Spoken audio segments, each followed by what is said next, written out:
ವಿಷ್ಣುದಾದ ಬಗ್ಗೆ ಅವಹೇಳನ ಮಾಡಿದ ಕಿಡಿಗೇಡಿಗಳು ಮುಂದೇನಾದ್ರೂ ಮದುವೆ ಮನೆಯಿಂದ ಮದುಮಗಳೇ ಅಬೇಸಾಗಿದ್ದು ಯಾಕೆ?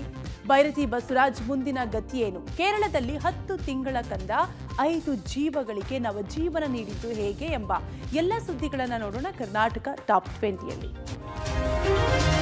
ನಟ ವಿಷ್ಣುವರ್ಧನ್ ಬ್ಯಾನರ್ ಮುಂದೆ ನಿಂತು ಪುಂಡರು ಅವಹೇಳನ ಮಾಡಿರುವ ಘಟನೆ ಬೆಂಗಳೂರಿನ ಜೆಪಿ ನಗರ ಪೊಲೀಸ್ ಠಾಣಾ ವ್ಯಾಪ್ತಿಯಲ್ಲಿ ನಡೆದಿದೆ. ಕೈಯಲ್ಲಿ ತಿಂಡಿ ಹಿಡಿದು ತಿನ್ನೋ ಬಾಯಿ ತೆಗೆಯೋ ಅಂತ ಖಾಸಗಿ ಕಾಲೇಜಿನ ವಿದ್ಯಾರ್ಥಿಗಳು ಅವಹೇಳನ ಮಾಡಿದ್ದಾರೆ. ವಿಷ್ಣು ಬ್ಯಾನರ್ ಮುಂದೆ ನಿಂತು ಪುಂಡರು ಅವಹೇಳನ ಮಾಡಿದ ವಿಡಿಯೋ ವೈರಲ್ ಆಗ್ತಿದ್ದಂತೆ ಭಾರಿ ಆಕ್ರೋಶ ವ್ಯಕ್ತವಾಗಿದೆ. ಅಲ್ಲದೆ ಈ ಸಂಬಂಧ ವಿಷ್ಣು ಅಭಿಮಾನಿಗಳು ಜೆಪಿ ನಗರ ಪೊಲೀಸ್ ಠಾಣೆಗೆ ದೂರು ದಾಖಲಿಸಿದರು. ಕೂಡಲೇ ಎಚ್ಚೆತ್ತ ಪೊಲೀಸರು ಅವಮಾನ ಮಾಡಿದ ವಿದ್ಯಾರ್ಥಿಗಳನ್ನ ಪತ್ತೆ ಮಾಡಿ ತಪ್ಪೊಪ್ಪಿಗೆ ಪತ್ರ ಬರೆಸಿಕೊಂಡು ಕಳಿಸಿದ್ದಾರೆ. ಇನ್ನು ಮಕ್ಕಳು ಮಾಡಿದ ತಪ್ಪಿಗೆ ಪೋಷಕರು ಕ್ಷಮೆಯಾಚನೆ ಕೋರಿದ್ದಾರೆ.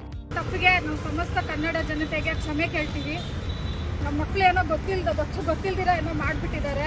ನಾವು ಕನ್ನಡದವರೇ, ಕನ್ನಡ ದೊಡ್ಡ ಅಭಿಮಾನಿಗಳೇ. ನಾವು ಅಂತಾರಾಗಿಸ್ಕೊಂಡು ನಮ್ಮ ಮಕ್ಳು ಹಿಂಗೆ ಮಾಡಿರೋದು ನಮಗೂ ತುಂಬ ಸಂಕಟ ಆಗಿದೆ, ತುಂಬ ದುಃಖನೂ ಆಗಿದೆ. ನಾವು ಅವ್ರಿಗೆ ಎಲ್ಲ ಥರ ಬುದ್ಧಿ ಹೇಳಿದ್ದೀವಿ. ಮತ್ತು ಈ ಥರ ಏನು ಆಗದೆ ಇರೋಂಗೆ ನೋಡ್ಕೋತೀವಿ. ದಯವಿಟ್ಟು ಎಲ್ಲರೂ ಕ್ಷಮಿಸಬೇಕು. ಹೌದು, ಅದನ್ನು ಕೇಳಬೇಕು. ದಯವಿಟ್ಟು ಎಲ್ಲರೂ ಕ್ಷಮಿಸಬೇಕು. ಇದು ನಾವು ಕನ್ನಡಿಗರೇ, ನಾವು ದಯವಿಟ್ಟು ಕ್ಷಮಿಸಿ. ನಾವು ಡಾಕ್ಟರ್ ವಿಷ್ಣುವರ್ಧನ್ ಅಭಿಮಾನಿಗಳಿಗೂ ವಿಶೇಷವಾಗಿ ಕ್ಷಮೆ ಕೇಳ್ತೀವಿ. ನಾವು ಅಭಿಮಾನಿಗಳೇ, ನಮಗೆ ನಾವೇ ಕ್ಷಮೆ ಕೇಳ್ಕೊತೀವಿ ಅಷ್ಟೇ. ನಮಗೆ ನಾವೇ ಕ್ಷಮೆ ಕೇಳ್ಕೊಡ ನೀವು ಹೇಳಿ. ಲಕ್ಕಿ ಭಾಸ್ಕರ್ ಸಿನಿಮಾ ಸ್ಟೋರಿ ಮಾದರಿಯಲ್ಲಿ ಗ್ರಾಹಕರಿಗೆ ಸೇರಿದ ಬರೋಬ್ಬರಿ 2 ಕೆಜಿ 787 ಗ್ರಾಂ ಚಿನ್ನಾಭರಣ ದುರ್ಬಳಕೆ ಮಾಡಿಕೊಂಡಿರುವ ಘಟನೆ ಬೆಂಗಳೂರಿನ ಗಿರಿನಗರದಲ್ಲಿರುವ ಇಂಡಿಯನ್ ಬ್ಯಾಂಕ್ನಲ್ಲಿ ನಡೆದಿದೆ. ಇಲ್ಲಿ assistant manager Kiran Kumar online betting ಚಟಕ್ಕೆ ಬಿದ್ದು ಅಪಾರ ಪ್ರಮಾಣದ ಚಿನ್ನವನ್ನು ಕದ್ದು ಮಾರಾಟ ಮಾಡಿದ್ದಾನೆ. ಬ್ಯಾಂಕ್ನಲ್ಲಿ ಗ್ರಾಹಕರು ಅಡ ಇಡುವ ಚಿನ್ನದ ಲಾಕರ್ ಕೀ ಮ್ಯಾನೇಜರ್ ಹಾಗೂ ಅಸಿಸ್ಟೆಂಟ್ ಮ್ಯಾನೇಜರ್ ಬಳಿ ಇರ್ತಾ ಇತ್ತು. ಆನ್ಲೈನ್ ಬೆಟ್ಟಿಂಗ್ ಚಟಕ್ಕೆ ಬಿದ್ದು ಕಿರಣ್ ಕುಮಾರ್ ಹಂತ ಹಂತವಾಗಿ ಚಿನ್ನಾಭರಣ ಕಳವು ಮಾಡಿದ್ದಾನೆ. ಕದ್ದ ಚಿನ್ನಾಭರಣವನ್ನು ಆರೋಪಿ ಕತ್ರಗುಪ್ಪೆ ಮಣಪುರಂ ಫಿನಾನ್ಸ್ ಮತ್ತು ಮುತ್ತೂಟ್ ಮಿನಿ ಫಿನಾನ್ಸ್ ಮುತ್ತೂಟ್ ಫಿನ್ಕಾರ್ಪ್ನಲ್ಲಿ ಅಡ ಇಟ್ಟು ಹಣ ಪಡೆದಿದ್ದಾನೆ. ಅಡ ಇಟ್ಟು ಬಂದ ಹಣವನ್ನು ಬೆಟ್ಟಿಂಗ್ನಲ್ಲಿ ಕಳೆದಿದ್ದಾನೆ. ಈ ಸಂಬಂಧ ಆರೋಪಿ ಕಿರಣ್ ಕುಮಾರ್ನನ್ನು ಬಂಧಿಸಿರುವ ಗಿರಿನಗರ ಠಾಣೆ ಪೊಲೀಸರು ಆರೋಪಿಯಿಂದ 700 ಗ್ರಾಂ ಚಿನ್ನ ವಶಕ್ಕೆ ಪಡೆದಿದ್ದಾರೆ. ಡೆಪ್ಟಿ ಮ್ಯಾನೇಜರ್ ಅವರು ಹಿರಿಯ ಅಧಿಕಾರಿಗಳ ಗಮನಕ್ಕೆ ತರಲಾರದೆ ಲಾಕರ್ನಲ್ಲಿ ಇಟ್ಟ ಗ್ರಾಹಕರ ಬಂಗಾರನ ಸರಿಸುಮಾರು 2 ಕೆಜಿ 787 ಗ್ರಾಂ ಅಷ್ಟು ಬಂಗಾರನ ಅಡ ಇಟ್ಟು ದುಡ್ಡನ್ನು ಪಡೆದು ಒಂದು ಆನ್ಲೈನ್ ಬೆಟ್ಟಿಂಗ್ನಲ್ಲಿ ಖರ್ಚು ಮಾಡಿರೋ ಬಗ್ಗೆ ನಮಗೆ ತನಿಖೆಯಲ್ಲಿ ಮೇಲ್ನೋಟಕ್ಕೆ ಕಂಡು ಬಂದಿದೆ. ಮದುವೆಗೆ ಬಂದಿದ್ದ ಮಹಿಳೆ ನಿಗೂಢ ರೀತಿಯಲ್ಲಿ ಕಣ್ಮರೆಯಾಗಿದ್ದಾಳೆ.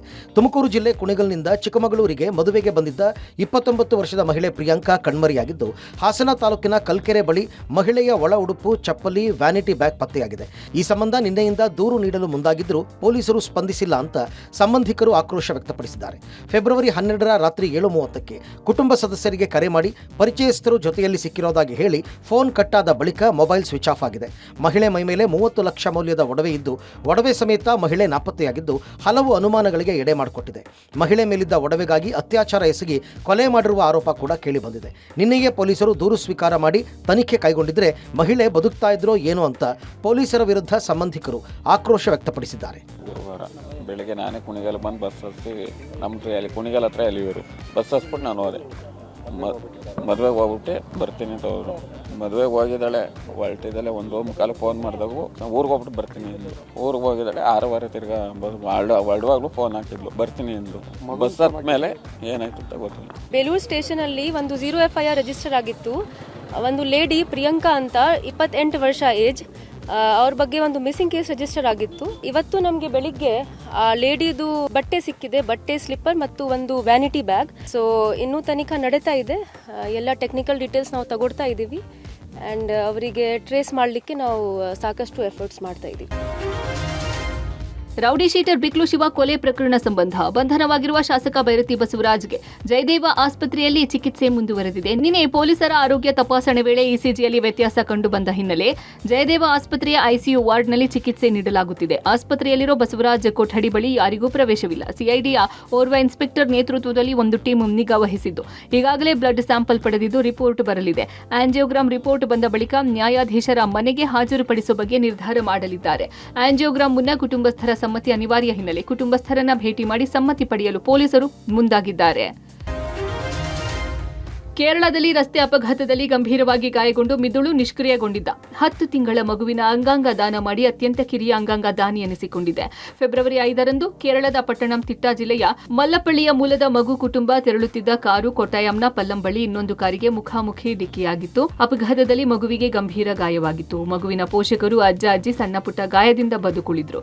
ತಕ್ಷಣವೇ ಮಗುವನ್ನ ತಿರುವಲ್ಲಾದ ಆಸ್ಪತ್ರೆಗೆ ದಾಖಲಿಸಿ ಚಿಕಿತ್ಸೆ ನೀಡಲಾಗಿತ್ತು. ಆದರೆ ಮಿದುಳಿಗೆ ಹಾನಿಯಾಗಿದೆ ಎಂದು ವೈದ್ಯರು ಹೇಳಿದ್ದರಿಂದ ಕೊಚ್ಚಿಯ ಅಮೃತ ಆಸ್ಪತ್ರೆಗೆ ದಾಖಲಿಸಿ ಹೆಚ್ಚಿನ ಚಿಕಿತ್ಸೆ ನೀಡಲಾಗ್ತಾ ಇತ್ತು.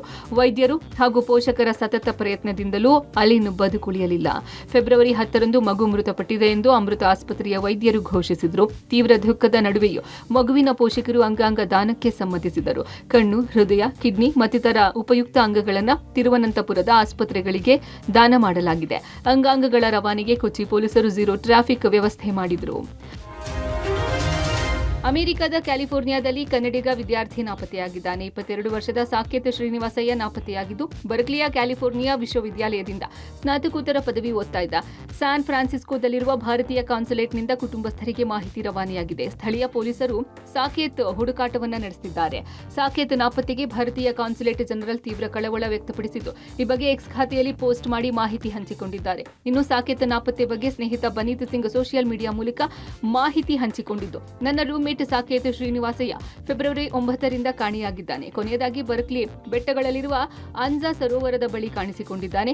ನನ್ನ ಸಂಪರ್ಕದಲ್ಲಿರುವ ಯಾರಾದರೂ ಇತ್ತೀಚೆಗೆ ಅವರನ್ನು ನೋಡಿದ ಪ್ರದೇಶದ ಜನರನ್ನು ತಿಳಿದಿದ್ದರೆ ದಯವಿಟ್ಟು ಯಾವುದೇ ಮಾಹಿತಿಯೊಂದಿಗೆ ನನ್ನನ್ನು ಸಂಪರ್ಕಿಸಿ ಎಂದು ಮನವಿ ಮಾಡಿಕೊಂಡಿದ್ದಾರೆ. ಮುಂಬೈನಲ್ಲಿ ನಿರ್ಮಾಣ ಹಂತದ ಮೆಟ್ರೋ ಸ್ಲ್ಯಾಬ್ ಬಿದ್ದು ಓರ್ವ ಸಾವನ್ನಪ್ಪಿದ್ದು 4 ಗಾಯಗೊಂಡಿದ್ದಾರೆ. ಈಶಾನ್ಯ ಮುಂಬೈನ ಮುಲಂದ್ ಪ್ರದೇಶದಲ್ಲಿ ಈ ಘಟನೆ ನಡೆದಿದೆ. ಜಾನ್ಸನ್ ಅಂಡ್ ಜಾನ್ಸನ್ ಫ್ಯಾಕ್ಟರಿ ಎದುರು ಇರುವ LBS ರಸ್ತೆಯಲ್ಲಿ ಮಧ್ಯಾಹ್ನ 12:30 ಸುಮಾರಿಗೆ ಈ ಘಟನೆ ನಡೆದಿದೆ. ನಿರ್ಮಾಣ ಹಂತದ ಮೆಟ್ರೋ ಕಾಮಗಾರಿ ನಡೆಯುವ ಸ್ಥಳದಲ್ಲಿ ಕೆಳಗೆ ನಿಂತಿದ್ದ ಆಟೋ ಮೇಲೆ ಕಂಬದ ಸಿಮೆಂಟ್ ಸ್ಲ್ಯಾಬ್ ಬಿದ್ದಿದೆ. ಮುಂಬೈ ಅಗ್ನಿಶಾಮಕ ದಳ ಮೃತರನ್ನ ರಾಮಧನ್ ಯಾದವ್ ಅಂತ ಗುರುತಿಸಿದ್ದಾರೆ. ಗಾಯಗೊಂಡ 3 ವ್ಯಕ್ತಿಗಳನ್ನು ರಾಜ್ಕುಮಾರ್ ಯಾದವ್, ಮಹೇಂದ್ರ ಯಾದವ್ ಮತ್ತು ದೀಪಾ ರುಹಿಯಾ ಅಂತ ಗುರುತಿಸಲಾಗಿದೆ. ರಾಜ್ಕುಮಾರ್ ಯಾದವ್ ಅವರನ್ನು ICUಗೆ ದಾಖಲಿಸಲಾಗಿದ್ದು, ಅವರ ಸ್ಥಿತಿ ಗಂಭೀರವಾಗಿದೆ ಅಂತ ಹೇಳಲಾಗ್ತಾ ಇದೆ. ಉಳಿದ 2 ಸ್ಥಿತಿ ಸ್ಥಿರವಾಗಿದೆ. ರಾಜ್ಯ ಸರ್ಕಾರ ಪದೇ ಪದೇ ಎಡವಟ್ಟುಗಳ ಮೇಲೆ ಎಡವಟ್ಟು ಮಾಡ್ತಾ ಇದೆ. ಇದೀಗ ಸ್ವಾಮೀಜಿಯೊಬ್ಬರಿಗೆ ಪ್ರಮೋಷನ್ ನೀಡುವ ಮೂಲಕ ಮಹಾ ಎಡವಟ್ಟನ್ನು ಮಾಡಿದೆ. ವಿಶ್ವ ಒಕ್ಕಲಿಗ ಮಹಾಸಂಸ್ಥಾನದ ಪೀಠಾಧಿಪತಿ ನಿಶ್ಚಲಾನಂದನಾಥ ಸ್ವಾಮೀಜಿ ಅವರಿಗೆ ಬಡ್ತಿ ನೀಡಿ ಸರ್ಕಾರ ಆದೇಶ ಮಾಡಿದೆ. ಈ ಹಿಂದೆ ಮಂಡ್ಯ ಅಪರ ಜಿಲ್ಲಾಧಿಕಾರಿಯಾಗಿ HL ನಾಗರಾಜು ಕೆಲಸ ಮಾಡ್ತಾ ಇದ್ರು. 15 ತಿಂಗಳ ಹಿಂದೆ ಸ್ವಯಂ ನಿವೃತ್ತಿ ಪಡೆದು ಸ್ವಾಮೀಜಿಯಾಗಿ ದೀಕ್ಷೆ ಪಡೆದುಕೊಂಡಿದ್ದರು. ನಿನ್ನೆ ಸರ್ಕಾರ 20 KAS ಅಧಿಕಾರಿಗಳಿಗೆ ಬಡ್ತಿ ನೀಡಿ ಆದೇಶ ಮಾಡಿದೆ. ಅದರಲ್ಲಿ HL ನಾಗರಾಜು ಅವರಿಗೆ ಬಡ್ತಿ ನೀಡಿರುವುದಾಗಿ ಆದೇಶ ಮಾಡಿರೋದು ಮಹಾ ಎಡವಟ್ಟು ಕಾರಣವಾಗಿದೆ. ಮಾರಕಾಸ್ತ್ರಗಳನ್ನು ಹಿಡಿದು 5 ಜನರ ಗ್ಯಾಂಗು ಪೆಟ್ರೋಲ್ ಬಂಕ್ನಲ್ಲಿ ದರೋಡೆ ಮಾಡಿದ ಘಟನೆ ಮೈಸೂರು ಜಿಲ್ಲೆಯ ಹುಣಸೂರು ತಾಲೂಕಿನ ಬಿಳಿಕೆರೆಯ ಸ್ವಾಮಿ ಸರ್ವಿಸ್ ಸ್ಟೇಷನ್ನಲ್ಲಿ ನಡೆದಿದೆ. ಪೆಟ್ರೋಲ್ ಬಂಕ್ನಲ್ಲಿ 2 ಸಿಬ್ಬಂದಿಯ ಮೇಲೆ ಹಲ್ಲೆ ಮಾಡಿ 15,300 ರೂಪಾಯಿ ದರೋಡೆ ಮಾಡಿದ್ದಾರೆ. ಫೆಬ್ರವರಿ 12ರಂದು ರಾತ್ರಿ 10:30 ಸುಮಾರಿಗೆ ಈ ದರೋಡೆ ನಡೆದಿದೆ. ದರೋಡೆ ಹಾಗೂ ಹಲ್ಲೆಯ ದೃಶ್ಯಗಳು CC ಕ್ಯಾಮೆರಾದಲ್ಲಿ ಸೆರೆ ಸಿಕ್ಕಿದೆ. ನಂಬರ್ ಪ್ಲೇಟ್ ಇಲ್ಲದ ಕಾರ್ನಲ್ಲಿ ಬಂದು ಮೊದಲು ಪೆಟ್ರೋಲ್ ಹಾಕಿಸಿಕೊಳ್ಳುವ ಗ್ಯಾಂಗ್ ನಂತರ ಕಚೇರಿ ಒಳಗೆ ನುಗ್ಗಿ ಸಿಬ್ಬಂದಿ ಮೇಲೆ ಮಾರಕಾಸ್ತ್ರಗಳಿಂದ ಹಲ್ಲೆ ಮಾಡಿ ಹಣವನ್ನು ಕಸಿದುಕೊಂಡು ಪರಾರಿಯಾಗಿದ್ದಾರೆ. ಈ ಸಂಬಂಧ ಬಿಳಿಕೆರೆ ಪೊಲೀಸ್ ಠಾಣೆಯಲ್ಲಿ ದೂರು ದಾಖಲಾಗಿದೆ.